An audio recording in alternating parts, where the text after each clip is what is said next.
All right, so here's the rest of example 2 here. And we are at the point where we're going to set up our system. So we're going to have our x squared terms. We're going to have our x terms. We're going to have our constants. So our x squared terms are underlined in red, and we're going to write everything but the actual variable. So I've got 7 equals a plus 2b, and that's it.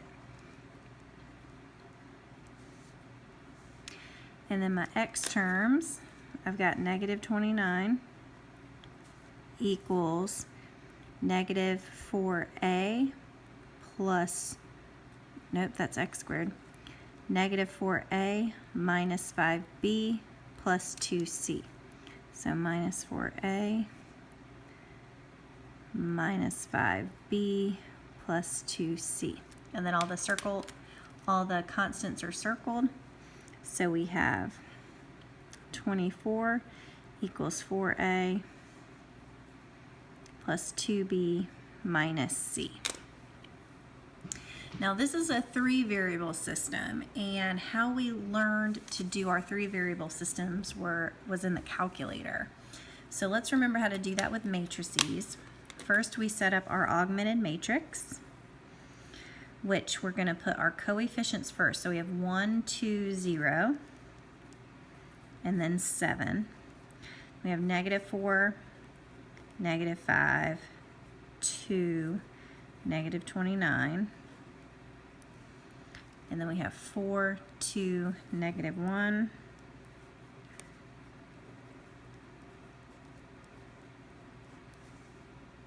$24. And then we're going to put this in our calculator. And we go into the matrix function. And we edit matrix A. And it's going to be a 3 by 4. And we type our values in.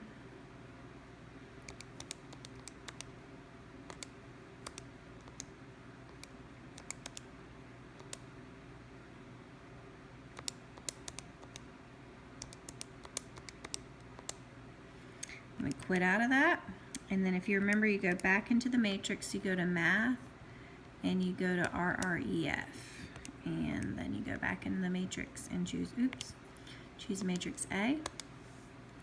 And this gives us the solution to our system. This gives us A is equal to 5, B is equal to 1, and C is equal to negative 2. So A is equal to 5, B is equal to 1, and C is equal to negative 2.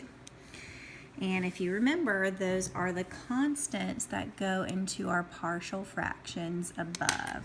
So our final answer here is 5 over 2x minus 1 plus 1 over x minus 2 minus 2 over x minus 2 squared.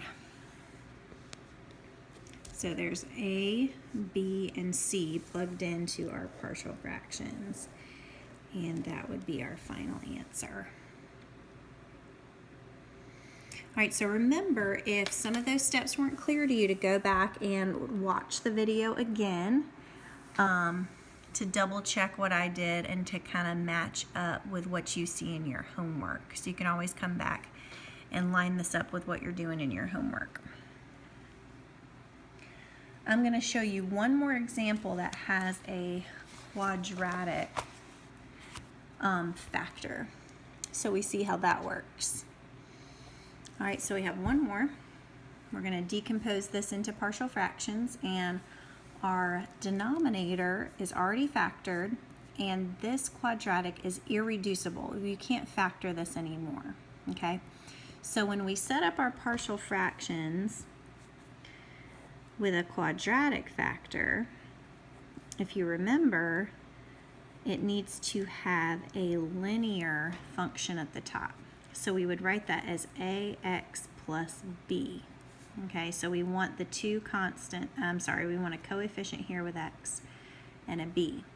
And since x minus 3 is linear, we just have a constant up top, so we'll call that c. Okay. So when we have a quadratic factor, I'll flip back to our original definition. When we have a quadratic factor that's irreducible, it's the sum of impartial fractions where the numerator is like a linear function. All right, we solve this rational expression, so we multiply through by the LCD, which is easy here. It's just those two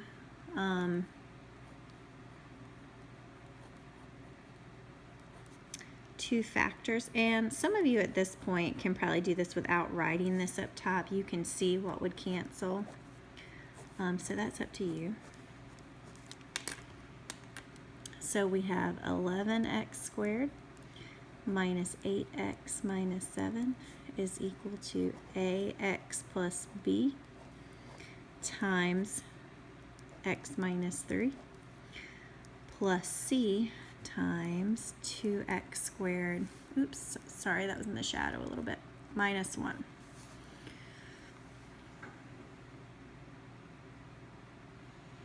All right, we keep going. And we FOIL here, so we have ax squared minus 3xa plus x times b minus 3b. Okay, so none of those are like terms, so when we FOILed that out here, we can't combine any of those. And then we just distribute the c, so 2x squared c minus c. All right, when everything's distributed, we do our matching up of terms. So we do our x squared, so I'm going to underline. And then we'll do our x terms. And then our constants.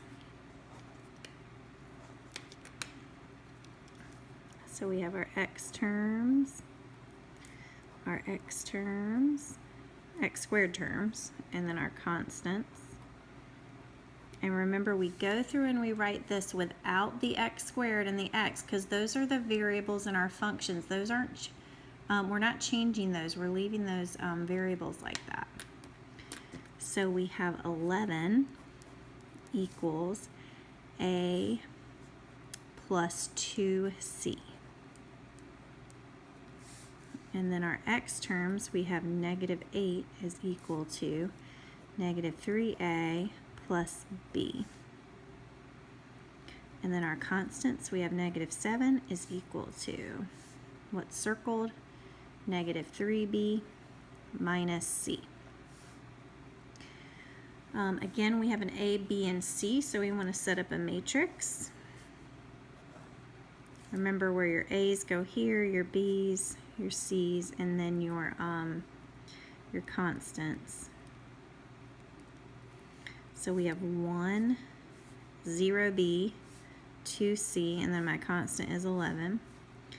And we have negative 3, 1, 0c, negative 8. And then there's no a, negative 3, negative 1, and negative 7.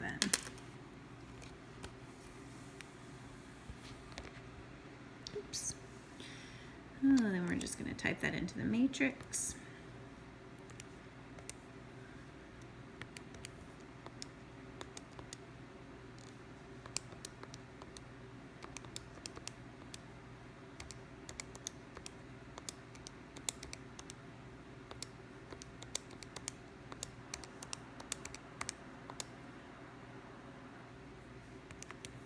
And then we go back in the matrix and get our RREF.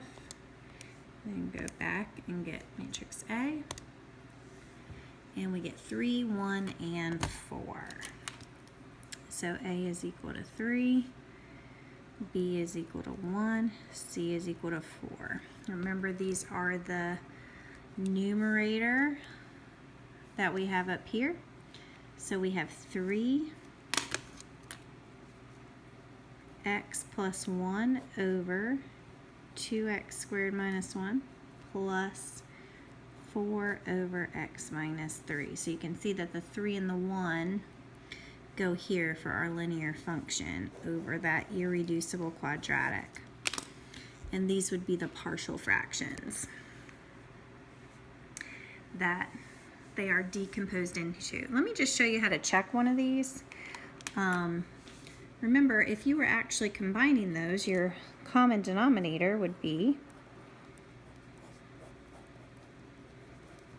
the combination of them, right?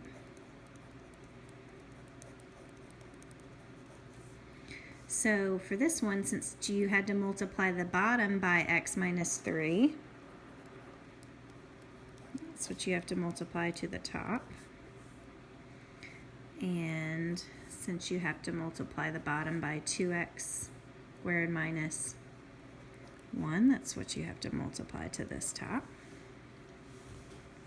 So then here we get 3x squared minus 6 plus 1, that's minus 5x minus 3.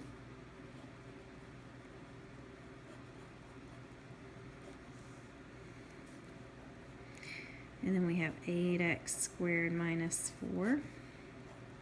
And now, since we have common denominators, we can just add like terms across the top. So 3x squared and 8x squared give me 11x squared. Then I just have the negative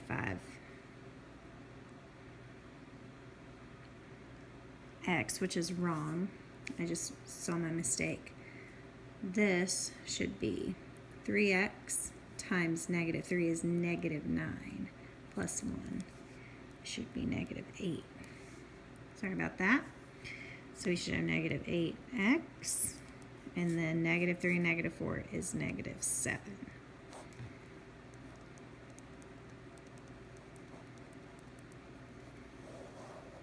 And you can see that's what we started with up here.